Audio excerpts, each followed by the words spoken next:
मित्रांनो, मी संदीप शिंदे महाराष्ट्र यूट्यूब चॅनलमध्ये आपल्या सगळ्यांचं स्वागत आहे.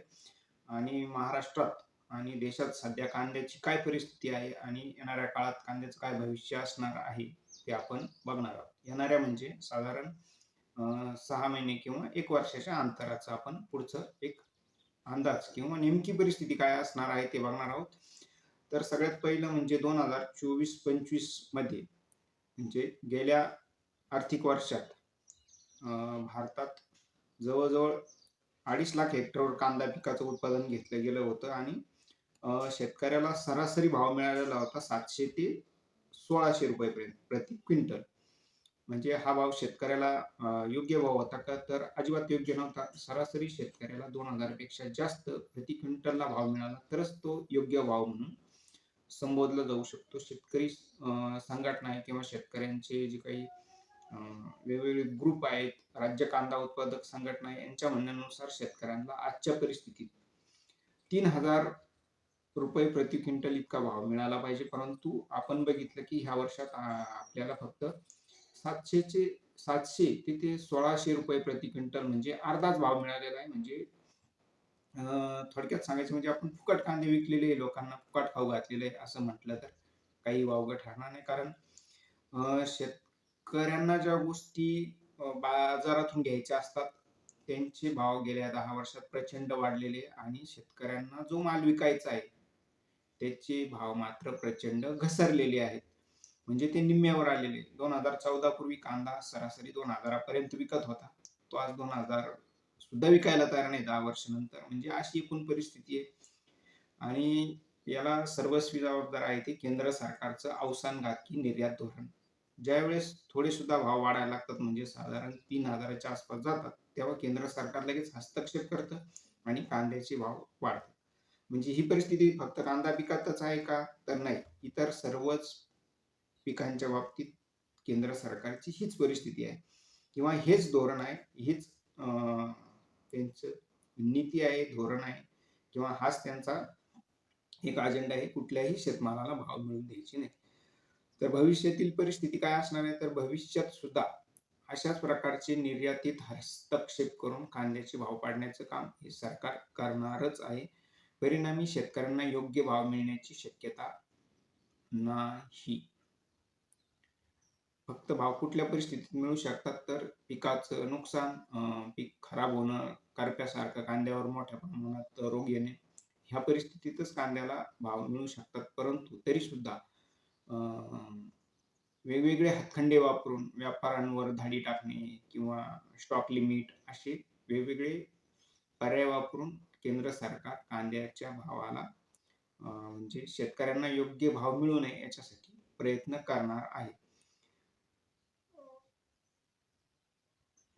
म्हणजे येणाऱ्या काळात कांदा हा स्वस्तातच विकावा लागणार आहे. आपण येणाऱ्या 1 वर्षाचं हे उदाहरण सांगितलेलं आहे. हा व्हिडिओ YouTubeवर असणारच आहे, रेकॉर्डला राहणार आहे. म्हणजे आपण काहीतरी सांगतोय आणि मग उद्या म्हणजे मी बदलून पडेल किंवा खोटं बोलल्याबद्दल किंवा मी असं म्हटलोच नव्हतं असं मी म्हणू शकत नाही. कारण हे रेकॉर्डला असणार आहे, हे दाखवायला असणार आहे. दुसरी गोष्ट, आता हा मुद्दा येणाऱ्या महाराष्ट्रात जिल्हा परिषद आणि पंचायत समितीच्या निवडणुका पुढल्या महिन्यात म्हणजे फेब्रुवारीमध्ये घेण्यात येणार आहे. तर त्याच्यामध्ये काय होणार आहे की स्थानिक प्रश्न मांडले जाणार आहे.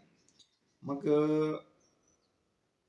आता आपल्या भागात आपण जर हे प्रश्न मांडले शेतमालाच्या भावाचे किंवा कांद्याच्या भावाचे, तर आपल्याला एक जुमला दिला जाणार आहे की तुमच्या जिल्हा परिषदेचा अध्यक्ष हा मुस्लिम होऊ शकतो, तुमच्या पंचायत समितीचा सभापती हा मुस्लिम होऊ शकतो, म्हणून तुम्ही भाजपला मतदान करा. आणि मग आपण सगळे आता शेतकरी सोडून जे तथाकथित वेगळी हिंदुत्व आपण धारण केलेलं आहे, परिणामी आपण खड्ड्यात जाणार. याला काही हे सांगायला कोणी भविष्यकाराची गरज नाही. तर 2014 पूर्वी काय परिस्थिती होती? तर ह्या गोष्टीचे जाब विचारले जात होते. कांद्याचे भाव जरी कमी झाले, थोडे अयोग्य भाव मिळायला लागले, चुकीचे भाव मिळायला लागले, जास्त पीक जर झालं तर, जास्त उत्पादन वाढलं तर, एरवी तर चांगले भावच गेल्या 2004 ते 2014 मध्ये शेतकऱ्यांना मिळत होते. परंतु जर थोडे वाढले तर अगदी कृषी मंत्र्याला कांदे फेकून मारण्याची हिंमत या महाराष्ट्रातला शेतकरी करीत होता. परंतु आता कोणाच्या टिंब-टिंबामध्ये दम नाहीये, की हे आत्ताच्या सरकारमध्ये कोणीच शेतकरी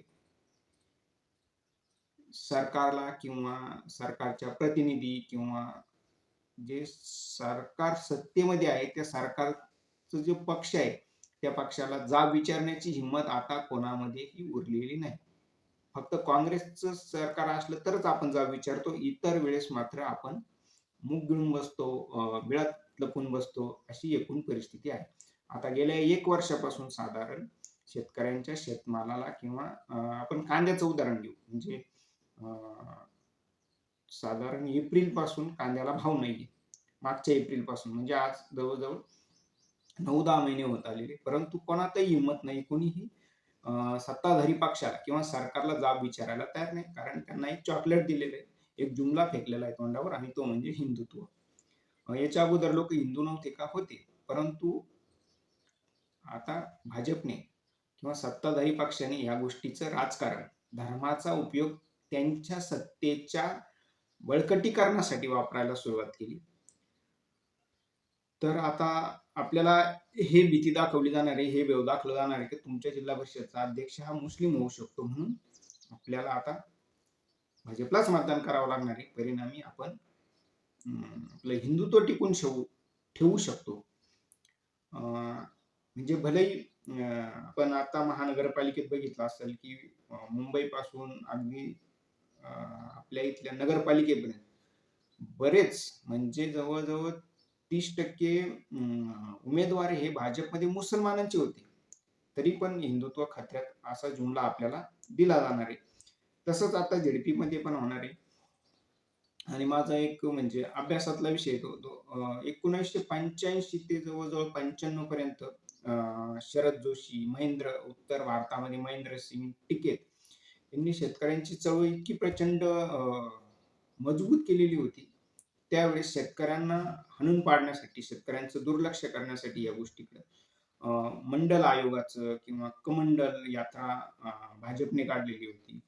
तसंच म्हणजे हेच शेतकऱ्यांचे प्रश्न, की म्हणजे शेतकरी एकजूट होत होते त्यावेळेस. शेतकऱ्यांची चळवळ मजबूत होत होती. म्हणून ती दडपण्यासाठी भाजपने बाबरी मशिदीसारखा मुद्दा उकरून काढला आणि बाबरी मशीद पाडली. परिणामी आपण सगळे कोणी ओबीसी झालं, कोणी आपलं शेतकरी पण विसरलं किंवा आपण आपल्या मूळ मुद्द्यापासून बाजूला गेलो आणि आपण आपलं हिंदुत्व खतऱ्यात आलं. परिणामी आपण आपलं जे व्हायचं ते झालेलं आहे. मागच्या मग 2004 ते 14 मध्ये शेतीचा विकास दर चांगला वाढला. तो साधारण जीडीपी शेतीचा 4% पेक्षाही जास्त होता. जो 2014 नंतर 3% पण नाहीये. मग अशा परिस्थितीत आता आपण म्हणजे 10 वर्षात मागच्या 10 वर्षात खड्ड्यात गेलेलो आहे आणि आता पुन्हा ते खड्ड्यात जाण्याचं किंवा खड्ड्यात घालण्याचं आपल्याला हिंदुत्वाचा नवीन चॉकलेट दिला जाणार आहे, की तुमच्या जिल्हा परिषदचा अध्यक्ष हा मुस्लिम होऊ शकतो. म्हणून मूळ मुद्दे तुमचे प्रश्न विचारू नका, कांद्याचा विचारू नका, कुठलाच विचारू नका आणि तुमचं हिंदुत्व वाचवा. धन्यवाद. म्हणजे हे एकूण भविष्य असणार आहे. आपण मुद्दा सोडून बोललेलो नाही, मुद्द्यातच बोललेलो आहे. आता कोणाला वाटत असं नाही, फापट पसारा सांगितला तर तसं नाहीये. हेच मुद्दा आहे आपला. राजकीय आपल्यात असलेला म्हणजे जागृती नसल्यामुळं आपल्याला भलतीकडेच वळवलं जातं आणि आता येणाऱ्या काळात म्हणजे ज्या 1 महिन्यामध्ये निवडणूक आहे त्यात आपल्याला हाच जुमला दिला जाणार आहे. धन्यवाद. तुमच्या काही कमेंट असतील तर त्या अवश्य करा आणि हेच कांद्याचं भविष्य असणार आहे, हेच इतर पिकांचं पण भविष्य असणार आहे, की तुमच्या जिल्हा परिषदचा अध्यक्ष अमुक मुसलमान होऊ शकतो, खान होऊ शकतो म्हणून ते प्रश्न विसरा मूळ मुद्द्याचे आणि आमच्या मागे या.